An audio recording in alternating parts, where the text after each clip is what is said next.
இன்னைக்கு காலையில் அலுமையிலம்மா என்ன சொன்னாங்க, நாய்க்கு சோறு ஹோட்டல்லேருந்து சாப்பாடு எடுத்துகிட்டு வந்தோமா, அதனால் நீ கொஞ்சம் சீக்கிரமாக வந்துடு, இல்லைன்னா லேட் ஆச்சுன்னா கேட்டுரும் அப்படி சொன்னாங்களா. சரி, அந்த சாப்பாட்டோட சத்துமாவும் பிஸ்கெட்டு முட்டை இது என்ன பண்ணேன்னா, எங்கள் அம்மா வேறு ஒரு 500 கொடுத்தாங்களா, அதுலேயும் போய் முட்டை பிஸ்கெட்லாம் வாங்கி இன்றைக்கி நாய்க்கு போட்டேன்னா, இப்போ எங்கள் அம்மா கிட்ட 50 ரூபா கேட்டால் வல்லுன்னு குலைக்குது.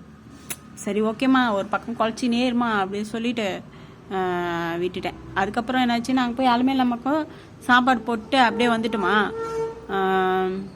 சாயந்தரமா என்ன பண்ணால் ஒரு 4 மணி போல் டீ குடிக்கலாம்னு சொல்லிட்டு சுமதி டீ கடைக்கு போனேன்னா, அங்கே வந்து என்னாச்சுன்னா ஒரு தம்பி வந்திருந்தான். அவன் பேர் வந்து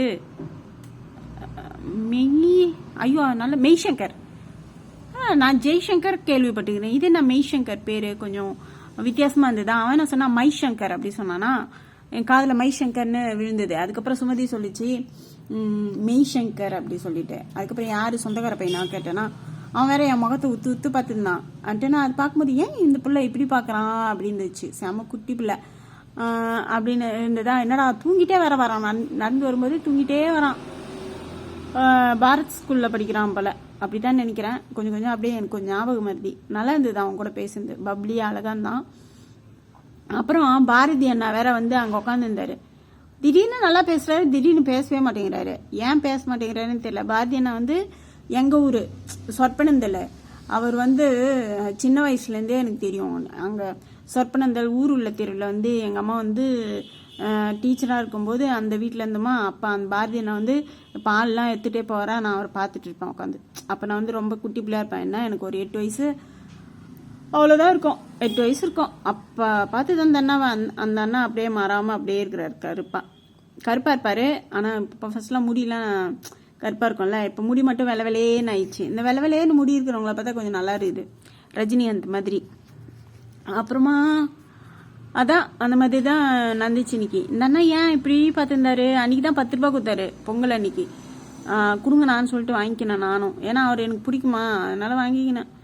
வளையல் காசு கொடுக்கணும்ல, அதாவது பெரியவங்க சின்னவங்களுக்கு அந்த காணும் பொங்கல் அன்னைக்கு காசு கொடுப்பாங்கல்ல, அது மாதிரி சும்மா விளையாட்டாக பேசினேன். கொடுங்க நானும் வம்படியாக 10 ரூபா வாங்கிக்கினேன். அப்புறம் அந்த 10 ரூபாய் எடுத்துன்னு வந்து வச்சிருக்கிறேன். யார்கிட்ட அந்த மாதிரி காசு வாங்கி வச்சிருக்கேன்னா, விஜய் கிட்ட கூட காசு வாங்கி வச்சிருக்கேன். ஒரு முறை அதே மாதிரி தான் கேட்டேன், காசு இருந்தால் கொடுறா அப்படின்னு சொன்னால், அவன் வந்து என்கிட்ட 70 ரூபாய் தான் இருக்குது அப்படி சொல்லிட்டு கொடுத்தானா.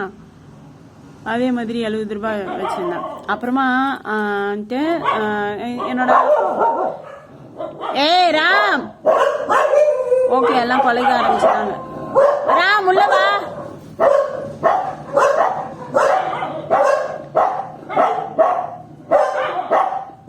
அவ்வளவுதான், இதுக்கு மேல பேச முடியாது. Okay bye. கொலைக்கிறது அடங்கட்டும், கொலைக்கிறது அடங்கட்டும். 3 பேர் கொலைக்கிறாங்க. இப்போ வீட்டில் வந்து 3 பிள்ளைங்கிறாங்களா, மித்தவங்க எல்லாரும் ஷெல்டரில் இருக்கிறாங்க. பட்டாசு வெடிக்கிறாங்க, அதனால பயந்து கொலைக்கிறாங்க. அதுக்கப்புறமா அடி வாங்க போகிறேன்.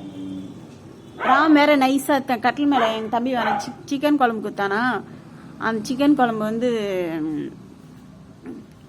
ராம் வந்து ஆட்டியை போடலான்னு பார்த்தேன். ஆக்சுவலாக நான் நைட்டில் சோறு சாப்பிட மாட்டேன்னா, இருந்தாலும் பரவாயில்ல சொல்லிட்டு சோறு கொடுத்தான்னு வாங்கிக்கினேன். ஏன்னா இவங்க 3 பேருக்கும் கொஞ்சம் கொடுத்துட்டு நம்மளும் கொஞ்சம் சாப்பிடலாம் அப்படின்னு நினச்சிட்டு அப்படியே வாங்கிக்கிட்டேன். அதான் இன்னைக்கு வந்து கதை அவ்வளோதான். ஆனால் இன்னைக்கு என்ன நடந்துச்சு, நல்லா சூப்பராக ஒன்றுமே நடக்கலை. இன்னைக்கு யாரையுமே நான் பார்க்கவே இல்லை ரோட்டில். இன்ட்ரெஸ்டிங்காக ஒரு நபர் கூட பார்க்கல. ஆனால் அன்றைக்கி சாத்தனூர் டேம் போனப்போ நிறைய பேர் பார்த்தேன். நாளைக்கும் போகலாமா யோசிக்கிறேன், ஆனால் போனான்னு தெரியாது.